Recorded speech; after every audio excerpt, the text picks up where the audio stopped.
ಸೋಯಿದು ನನ್ನ ಸೋಯಿದು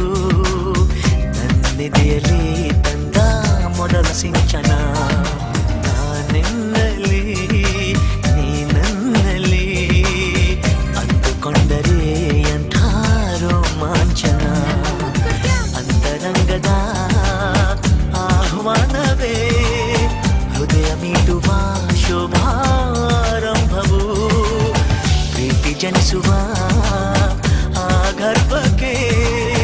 ಕಣ್ಣ ಭಾಷೆಯು ಎಂತ